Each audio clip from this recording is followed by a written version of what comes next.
자, 그럼 이제 첫 교시네요. 네, 첫 교시 이제 시작을 하도록 하겠습니다. 기업 진단론. 어렵지만 쉽게 가르쳐 드리도록 하겠습니다. 자, 먼저 우리 책, 여러분들 책 이제 있으신지 모르겠어요. 이 책을 제가 이 동영상을 보면 이제 가져오시겠죠? 그 대면 수업할 때는. 예. 자, 기업 진단론 이 책인데요. 어떻게 좀 구성이 되는지 볼까요? 총 빨리 띄어야 되는데, 자, 볼게요. 먼저 이 앞에 보면 이렇게 연도별, 항목별 문제가 이렇게 몇 문제씩 출제가 됐는지 나오네요. 그죠? 그러니까 이것만 보고 공부 잘하는 친구들은 야, 요건 나 안 해. 요 단원만 할 거야. 그러니까 예를 들면 보시면 제일 많이 나오는 데가 어디예요? 그렇죠. 재무 분석이죠. 그럼 재무 분석만 다 해도 몇 점이야? 40점은 먹고 들어가는 거거든요. 이게 제가 알기로는 경영지도자도 평균 과락이 60점이고 평균 60점 이상이면 아마 합격인가 그럴 거예요. 그리고 상대평가 조금 들어가고. 그러니까 재무 분석 하나만 하고 나머지에서 한 2, 30점 받으면 통과한 거야. 그렇죠? 예. 그래서 예를 들면 재무 분석만 열심히 하고 그리고 경영 분석 요 두 가지만 열심히 하면 그쵸? 경영 분석이 평균적으로 17% 정도가 문제가 나오고 그리고 재무 분석이 40%. 야, 그러니까 공부를 어딜 제일 많이 해야 돼? 공부 잘하는 친구들은 요런 데만 제일 많이 공부해요, 진짜. 예, 어디? 경영 분석이 몇 프로? 예, 시험의 평균 17%. 그죠? 그리고 또 어디가? 재무 분석이 시험의 몇 프로? 평균 41%. 이렇게 된대요. 야, 그러네. 자, 그러니까 두 개를 제일 열심히 하셔야 되겠죠? 제가 보기에는 아마 경영 분석 파트는 아마 다다음 주 정도부터는 들어가지 않을까? 잠시만요. 경영 분석, 경영 취업 진단, 경영 분석. 예, 요거는 다음 주 정도 들어갈 거예요. 다다음 주. 예, 다다음 주 들어갈 텐데, 여기서 제일 많이 나오네. 예, 요거를 제일 저도 신경 써서 해드리도록 할게요. 자, 여하튼 볼게요, 그러면. 그 1편에서 기업 진단, 그리고 질적 분석, 그 다음에 재무제표, 재무 분석, 비용 구조 분석, 기업 가치 평가, 신용 평가와 기업 부실. 이렇게 해서 총 작은 파트로 몇 개예요? 하나, 둘, 셋, 넷, 다섯, 여섯, 일곱 개. 일곱 개 파트네요. 총 일곱 개 파트. 계산을 쭉 해봅시다. 어떻게 나가면 좋을지. 자, 먼저 기업 진단. 기업 진단 있고요. 기업 진단이 있고, 그 다음에 두 번째는 경영 분석이 있고요. 경영 분석이 있고, 세 번째는 재무제표. 재무제표 기초가 있고, 그쵸? 기초가 있고, 그 다음에 재무 분석이 있고, 재무 분석이 제일 중요하다 그랬죠? 재무 분석이 있고, 그 다음에 비용 분석이 있고, 비용 분석이 있고, 그 다음에 기업 가치평가. 기업 가치평가도 많이 나와야 되는데, 이쪽이 되게 중요한 부분인데, 4%밖에 안 되네. 이게 어려워서 그럴 거예요, 아마. 기업 가치평가. 그러니까 이거는, 기업 가치평가는 M&A를 하는 기업 스카우터들, 예. 기업 사냥꾼들은 열심히 배워야 될 부분이에요. 왜? 예, 기업 가치를 제대로 알아야지 되니까.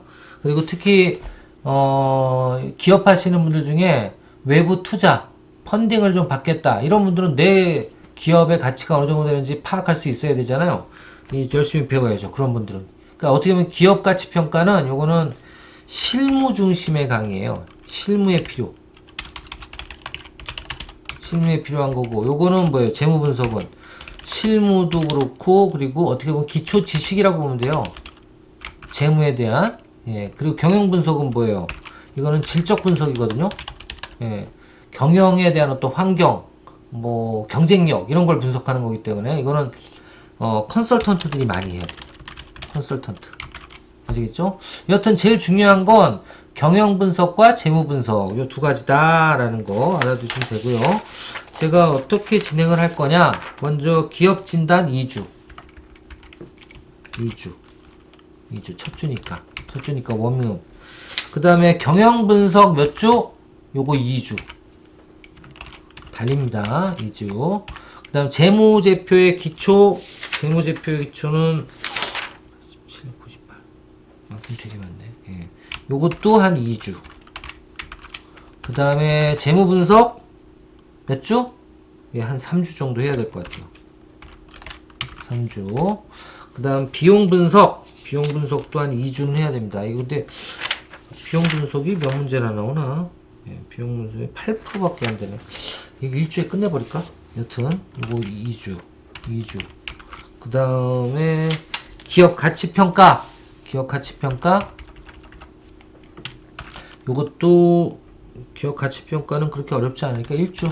예, 1주. 그 다음 마지막으로 신용평가와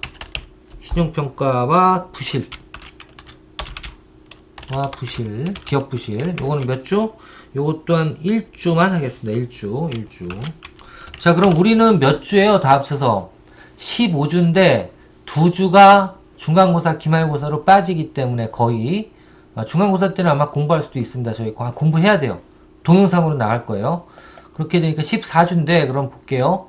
6, 7, 8, 9, 10, 11, 12, 13. 딱 맞네. 한 주 정도는 기말고사 문제도 풀어봐야 되기 때문에 이러면 안 되는데 요거 2주로 줄일게요. 재무분석도 2주, 비용분석을 1주로 줄이고, 그리고 문제풀이를 2주 정도 할 겁니다. 2주 정도. 이러면 딱 맞을 거예요. 2주, 1주, 4주, 넷, 4, 5, 6, 7, 8, 9, 10. 오케이. 이래서 총 14주를 진행을 할 수 있도록 하겠습니다. 이게 제일 중요한 거는 재무 분석과 경영 분석이다. 두 가지만 하면 적어도 60점은 맞는다. 예, 그거 열심히 하셔야 되겠네요. 지금 목차 보고 이제 설명을 쭉 드린 겁니다. 자, 그럼 이제 하나씩 한번 들어가 보도록 하겠습니다. 먼저 기업 진단이라는 페이지로 따지면 10페이지, 10페이지 볼게요. 먼저 기업의 가치, 그리고 기업과 기업의 가치에서 첫 번째로 이제 여러분들이 이해를 하셔야 되는 건 기업이 도대체 뭐냐 이거예요. 기업이라는 거는 핵심 단어들만 지금 여기다 적어 놓은 거예요. 교재에는 뭐라고 되어 있어요? 협동을 바탕으로 하는 하나의 어떻게 보면 협동 시스템이다. 그렇죠? 기업은 혼자 하는 게 아니잖아요. 뭐 요즘에 1인 기업도 있지만 대부분의 전통적인 기업들은 직원들의 어떤 그 열정으로 부가가치를 창출해내서 여기 나오네. 부가가치를 창출해내서 이익을 남기는 집단이 바로 뭐예요? 예, 이익을 남기는 독립적인 존재들이 바로 주체가 바로 기업이에요. 그죠? 그래서 직원들이 협동을 하면서 재화나 제품의 부가가치를 창출하고 그리고 활동을 해서 돈을 벌어들이는, 그 기업의 돈을 벌어들이는 독립적인 존재, 그리고 개별 경제 단위의 주체다 라고 보시면 돼요. 그래서 여기서 뭐 이건 다 아는 내용인데, 이해가 될 수 있는 내용인데, 여기서 이제 어떻게 되느냐면 독립적인 주체가 아니라 뭐 돈제가 아니고 뭐 수동적인 존재다 뭐 이런 게 표현하면 잘못해서 나 직원 개념으로만 생각하면 그래 수동적이지 그렇게 생각하면 안 돼요. 그래서 여기 나와 있는 요 단어가 들어가 있는 거면 맞는 거야. 협동, 부가가치가 뭔지 아시죠? 기업은 사기꾼이라고 그러면 안 되지. 한마디로 얘기해서 미식가루를 뭘로 만들어야 돼? 부가가치를 창출해가지고 미숫가루, 우유를 만들어내야 돼. 그게 바로 기업이에요. 아시겠죠?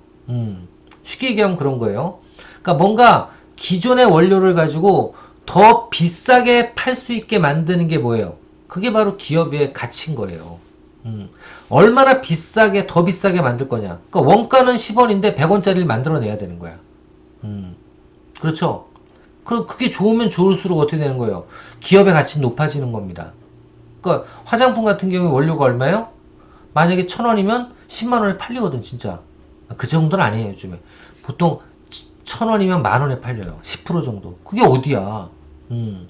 그 기업 가치를 창출하는 것 중에 핵심이 바로 부가가치를 창출하는 겁니다. 요거는 이제 기본적인 내용이고요. 요건 시험 문제에 안 나와요. 안 나오는 건 이제 이렇게 해놔요. 이렇게. 그냥 검정색으로. 나오는 건 이렇게 빨간색으로 해놓습니다. 제일 중요한 게 뭐예요? 예, 기업의 분류. 기업의 분류. 자, 기업은 총 5개의 기업이 있습니다. 5개 종류. 뭐예요? 이것도 나오지겠죠? 개인기업, 한명회사, 합자회사, 유한회사, 주식회사. 이렇게 5개예요. 이게 다 조금씩 달라. 근데 아주 쉽게 생각하시면 이런 거예요. 책임을 지냐 안 지냐예요. 책임을 지냐 안 지냐. 아시겠죠? 이 기업의 분류는 또 적어 드릴게요.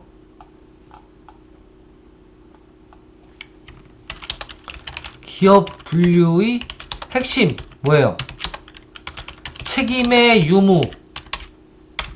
무슨 책임? 한마디로 손해났을 때, 적자 났을 때, 예, 망했을 때, 뭐 기업이 뭐 책임이 뭐가 있어, 뭐 도덕적 책임 있긴 있어. 요즘에 뭐 CS 뭐 사회적 책임 뭐 이런 것도 있는데 그건 진짜 나중에 문제고, 원초적인 책임이 뭐냐? 결국은 너 열심히 일했는데 기업이 돈을 못 벌어, 적자가 나. 그거 어떻게 책임질 거야? 그 책임을 어떻게 지느냐에 따라서 회사가 나눠지는 거예요. 그렇게 보시면 됩니다. 무슨 얘기인지 아시겠죠? 예. 책임을 지고 안 지고에 따라서 회사의 종류가 나눠진다. 그렇게 보시면 된다고요. 아시겠죠? 예. 책임의 유무에 따라서 나눠진다. 예. 나님 보면 돼요. 그렇게 보면 돼요. 자, 어떻게 나눠지느냐? 어떻게 나눠지느냐? 첫 번째 여기까지만 설명해도 이게 재밌으니까 이거는. 자, 개인기업이 뭐예요? 개인기업은 무한 책임이라고 보셔도 돼요. 개인기업은 그렇죠. 이 두 가지다. 여기 두 가지. 요것도 책임 유무, 그리고 무슨 유무? 투자와 경영의 분리 유무에 따라 나뉜다. 그렇게 보시면 돼요. 자, 개인기업은 어떻게 되겠어요? 내가 투자하고 내가 돈 벌면 다 내 거. 내가 만약에 돈을 못 벌고 적자가 나면 다 내가 더 내놔야 되죠. 그죠? 예. 적자를 내가 다 책임을 끝까지 져야 돼. 안 지려면 어떻게 해야 돼? 사업을 접어야 돼. 그게 바로 뭐예요? 망했다. 예, 그쵸?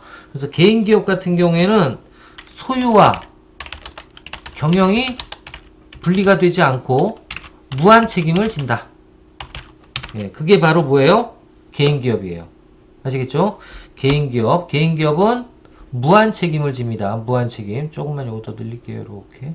이렇게 조금만 더 늘려야지. 개인기업은 무한 책임 지고요. 두 번째가 뭐예요? 한명회사. 합명회사. 자, 한명회사는 뭐냐면요, 두 가지의 사원들이 분리가 돼요. 분리가 되는 게 아니구나.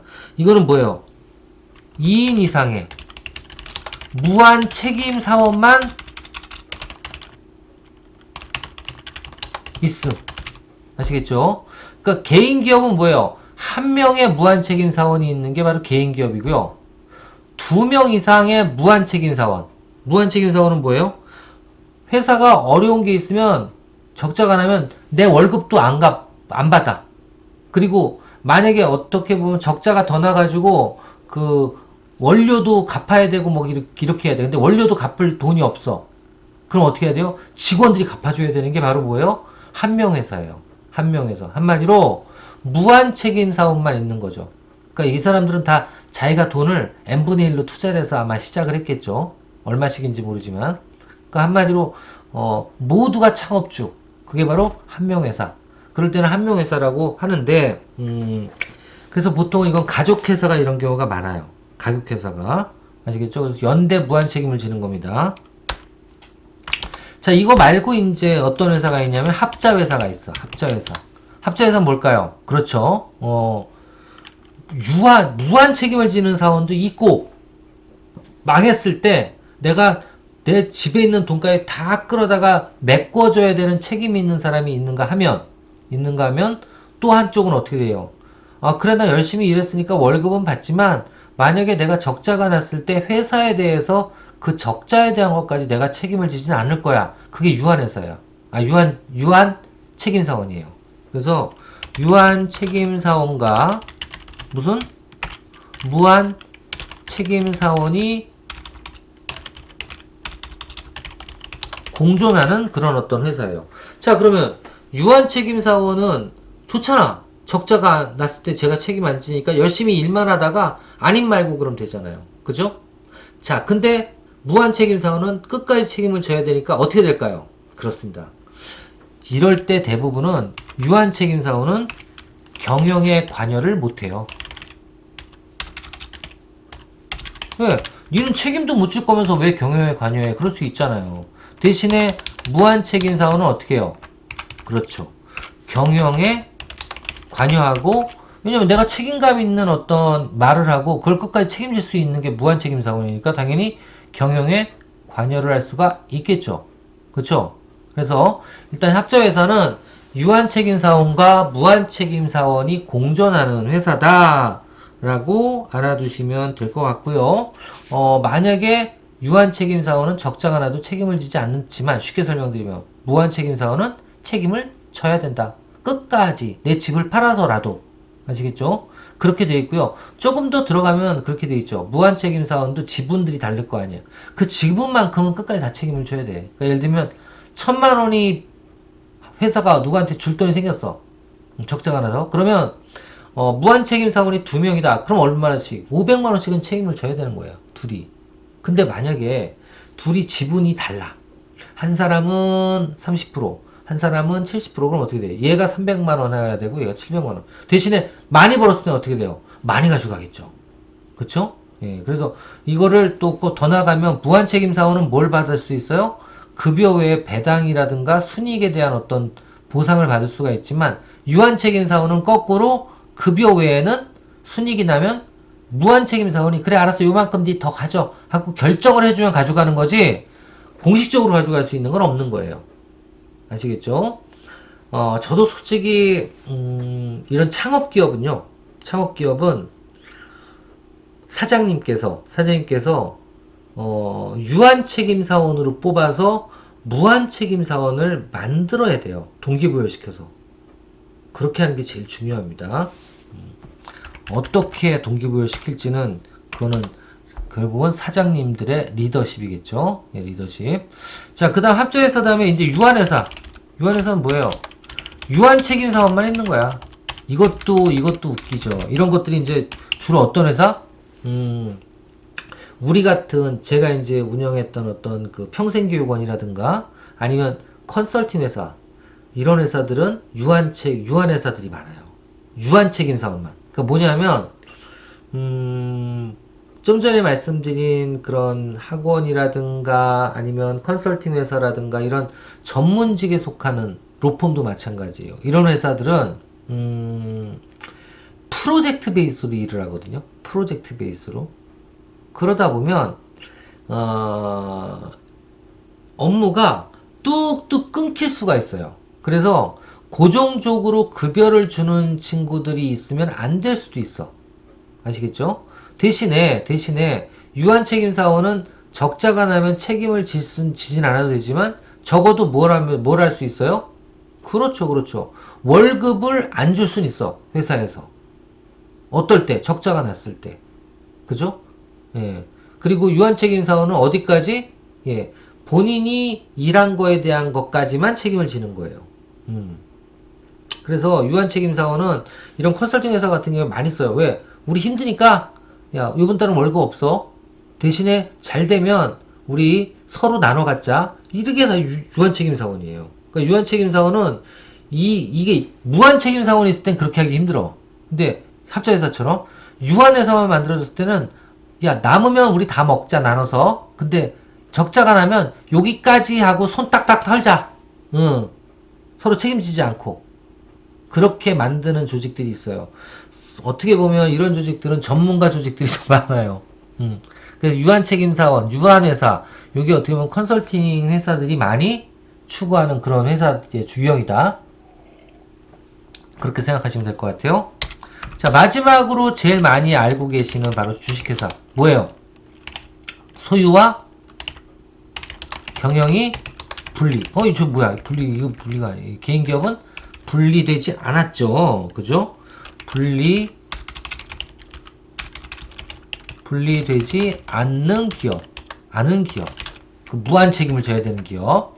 예, 이렇게 나눠집니다. 자, 그 다음에 이건 분리죠. 그러니까 뭐예요?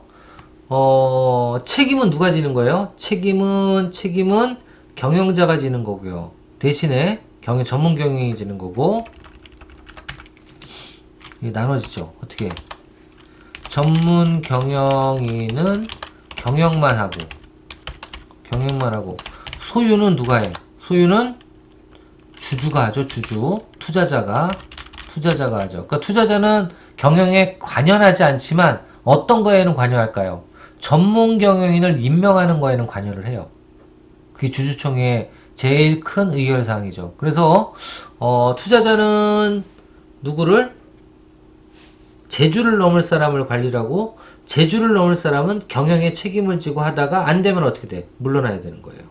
예, 이게 바로 주식회사고, 이렇게 투자와 경영이 분리가 되고 있기 때문에 뭐예요? 더 빨리빨리 키울 수가 있고 투자자들이 투자를 할 수가 있는 거죠. 클리어하게. 예, 그런 어떤 장점 때문에 주식회사가 요즘에 대부분의 어떤 기업들의 공통적인 어떤 기업 형태라고 보셔도 될 것 같아요. 자, 기업 분류 이렇게 된다라는 거 알아두시면 되고요. 자, 그 다음에 기업의 가치라고 표현했는데요. 기업의 가치는 뭐예요? 결국 기업의 가치는 미래에 기업의 뭐예요? 재무, 비재무적 상태를 분석하는 거예요. 미래 기업의 재무적, 비재무적, 전반적인 뭐예요? 전반적인 상태 분석을 통해서 뭘 해줘야 돼요? 투자에 어떻게 보면 기준을 삼아주거나 그 기업에 이런 것들을 하는 게 바로 기업의 가치다라고 보면 될 것 같고요. 이때 여기서 꼭 알아둬야 될 게 이제 자기 자본 제공자와 타인 자본 제공자라고 나오는데요.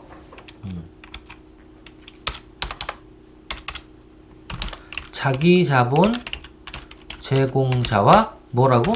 타인 자본 제공자. 뭐 이렇게 어렵게 썼어? 자기 자본 제공자가 뭐예요? 투자자야, 투자자. 예. 타인 자본 제공자는 뭐예요? 대출자. 이거 뭐예요? 채권자라고 보면 돼요. 돈 빌려준 사람. 투자자는 돈을 빌린 게 아니죠. 예. 내가 돈을 집어넣은 거라고, 내 회사에. 그쵸? 투자는 돈을 받아낼 수는 없어요. 이것도 받아낼 수 있는 게 바로 뭐예요? 환매 조건부 투자 주식 이런 게 있어요. 하여튼 그래서 투자가 채권으로 바뀔 수 있는 조건도 있긴 있습니다. 있긴 있는데 다 그런 건 아니에요. 여하튼 자기 자본 제공자는 투자자예요. 투자한 사람을 이렇게 표현한 거야. 그렇죠? 자, 투자자는 뭘 받아요? 돈이 벌리면 배당을 받고, 채권자는 뭘 받아요? 원금과 이자를 받죠. 그렇죠? 예, 이렇게 받아요. 그리고 원금 대신 투자자는 뭘 받아? 그쵸? 의결권을 받아. 한마디로 대표이사를 자를 수도 있다고. 그런 의결권. 아니면 그거 말고도 여러 경영에 대해서 간접적으로 자, 우리 이렇게 할까요? 라고 했을 때 그럽시다. 손들을 수 있는 거. 의결권. 이런 걸 받아요. 결론적으로 그러면 기업의 가치는 뭐예요? 저 배당과 이자가 높게 줄 수 있을수록 메리트가 있고 기업의 가치는 높아지는 거죠.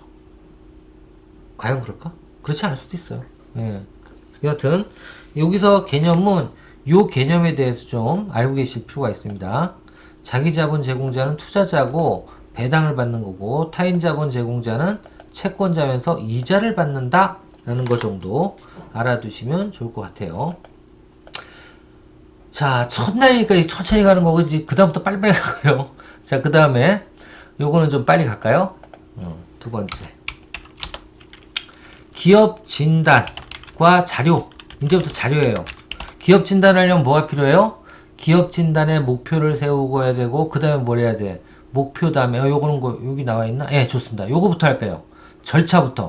기업 진단은 뭐예요? 먼저, 진단 목표부터 잡아야죠. 그 다음 뭐해? 그 다음에 방법을 결정하고, 어떻게 할지, 그 다음에 자료, 1차 자료 준비, 자료를 모아야지. 분석할 자료를. 자료 모으고, 그 다음에, 뭐 여기 적혀있는데 또 적을 필요 없다. 예. 되게 중요해요. 요거는 절차는. 절차 빨간색. 시험 문제 나와. 예. 목적이 정해져야 되고, 그 다음에 방법이 결정이 돼야 됩니다. 그쵸? 어떻게 분석을 할 건지 방법. 그 다음에 자료 수집. 그 다음에 예비 분석하고, 예비 분석이 가설이라고 봐도 돼요. 가설. 가설을 세우는 것도 분석이잖아. 그죠? 그리고 본 분석은 그 가설이 맞아 떨어지는지를 확인해 보는 거예요. 자, 이것만 하면 되는 게 아니라 처방전을 꼭 제시를 해줘야 됩니다. 기업 진단에서 가장 중요한 건 처방전이에요. 그러니까, 자, 분석을 해보니까 이러이러한 문제점이 있더라. 그러니까 이렇게 해결을 할 수 있도록 이 짓을 한번 해보세요. 이게 바로 권고거든요. 이 권고를 꼭 내려줘야 돼요. 권고를 꼭 내려줘야 된다. 그래서 이 결과 보고할 때 가장 중요하게 봐야 되는 필수 포함사항, 이거 시험 문제에 많이 나와요. 예, 바로 권고사항이 꼭 들어가줘야 된다. 권고사항이 꼭 들어가줘야 된다. 아시겠죠? 권고사항이 꼭 들어가줘야 되고, 그 다음에 보고서 작성 원칙은 이런 거예요. 논리적, 이건 또 시험 문제에 잘 나와. 5가지 원칙 중에 아닌 것은 무엇일까요? 라고 했을 때, 자, 논리적이어야 되겠죠. 당연하죠. 그 다음에 구체적으로 표현이 되어 있어야 돼. 이 구체적으로 표현하고 명확하게 표현하기 위해서 뭐가 필요해요? 수치가 들어가줘야 됩니다. 보고서에는. 그래서 수치. 아시겠죠? 그 다음에 간결하게 작성하면서도 눈에 보여야 돼요. 예, 이거를 직관성 뭐 이렇게도 표현하는데, 자, 이런 것도 있어야 되고요. 자, 그 다음 개선 방향. 당연히 나와줘야 된다 그랬죠? 권고사항. 그리고 그 개선 방향이 뭐 해야 돼요? 실현 가능해야 됩니다. 아시겠죠? 실현 가능해야 돼요. 자, 요런 것들이 요거보다 지금 한 거 있죠. 두 번째 한 거. 조속도로 제가 나올 거예요. 앞으로. 조속도로. 자, 저렇게 갈 텐데요. 요렇게 가고 하루에 한 번씩 그 뒤에 여기 보면 이렇게 뭐가 있어요.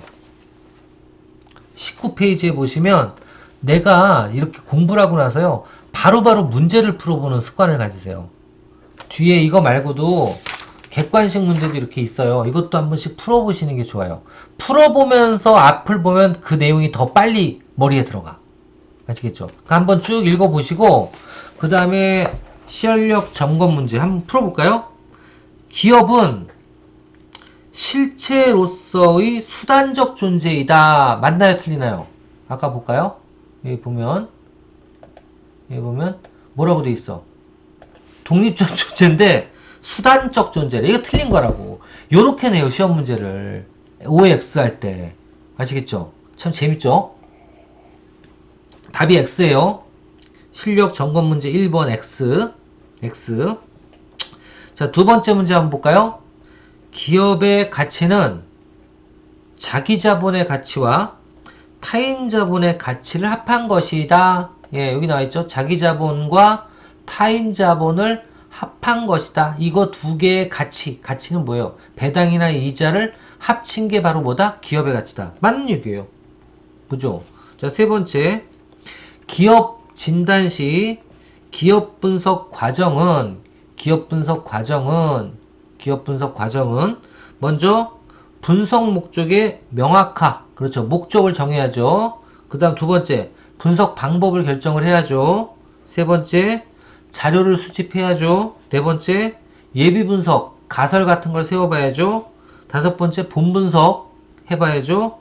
그 다음에 한계점과 처방전을 제시하는 순서로 이루어진다. 뭐 맞네. 예, 맞네. 그죠? 이렇게 한 번씩 공부 더 해보시는 거예요. 자, 그 다음 양적 분석에서는 이것도 안 했네. 자료의 종류는 뭐가 있어요? 질적 자료와 양적 자료가 있다 했어. 이게 뭐예요? 질적 자료는 수로 나타내지 않는 거. 그리고 양적 자료는 뭐예요? 숫자로 나타낼 수 있는 자료를 양적 자료라 그래요. 그럼 예를 들면 이제 이런 것들도 시험 문제 나올 수 있어요. 응용 문제로 예를 들면 대표의 리더십에 대해서 측정하는 건 상대방과 비교해서 측정하는 건 이건 질적 측정일까요? 양적 측정일까요? 당연히 질적 측정이죠. 그죠? 예를 들면 경쟁 제품과의 차별성 해가지고 딱 분석을 해놨어. 차별성은 이 A라는 번, B라는 거, C라는 게 있다. 이거 뭐예요? 이것도 질적 분석이죠. 근데 예를 들면 경쟁사 대비 MS가 50%다. 시장 점유율이. 이거 뭐예요? 양적 분석이에요. 그죠? 자, 이렇게 나눌 수가 있고, 그 다음에 재무, 비재무, 재무적인 자료, 비재무적인 자료. 이게 어떻게 보면 재무적인 자료가 양적이고요. 비재무적인 자료가 질적이라고 보셔도 돼요. 그 다음에 회계, 비회계, 그 다음에 1차 자료, 2차 자료. 이렇게 나눌 수 있는데요. 요건 아마 VS 이쪽이 반대가 뭐가 될까? 아니면 경쟁이 되는 게 뭐가 될까? 이런 것도 이해를 해 주실 필요가 있다. 라는 거 말씀을 드립니다. 자, 그래서 양적 분석에는 경제 분석 맞지? 그죠? 산업 분석 맞아요. 이런 특성이나 산업 동향 같은 거, 기업 분석 그리고 등의 방법이 있다. 예. 양적 분석에는 양적 분석이 뭐예요? 숫자가 들어가야 된다 그랬죠? 지금 경제 분석, 산업 분석 이런 건 뭐예요? 질적 분석이 되는 거예요. 질적 분석. 아시겠죠? 그렇게 하나씩 이해하시면 되고요. 자, 회계 자료란 재무제표를 제외한 자료를 의미하고, 재무제표를 포함한 자료인데, 그리고 이거 비회계 자료죠. 그죠? 재무제표를 제외한 거면 이게 비회계 자료예요. 비회계 자료. 재무제표가 포함돼야지만 회계 자료고, 아시겠죠? 예, 그거부터 틀렸네. 증권시장 자료. 이것도 비회계 자료예요. 아시겠죠? 그래서 이런 것들 알아두시면 좋을 것 같아요. 비회계 자료는 뭐다? 그러니까 크게 나누면 이거예요. 질적과 양적과 재무가 결합이 같이 되는 일맥상통하는 내용이고요. 회계도 재무와 일맥상통하는 내용이에요. 그쵸? 그리고 1차 자료와 2차 자료는 1차 자료는 내가 직접 분석해낸 자료, 찾아낸 자료, 설문조사라거나 이렇게 찾아낸 자료를 1차 자료, 돈 많이 들어가죠. 2차 자료는 뭐예요? 남이 만들어 놓은 자료, 뭐 통계청에서 만들어 놓거나 이런 것들, 이런 거의 차이다 라고 생각하시면 될 것 같습니다.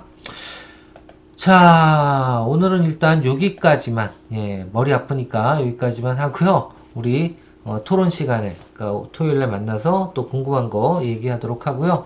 자, 1주차 고생 많으셨고요. 우리 2주차 때 또 건강한 모습으로 뵐 수 있기를 기원하겠습니다. 수고 많으셨습니다.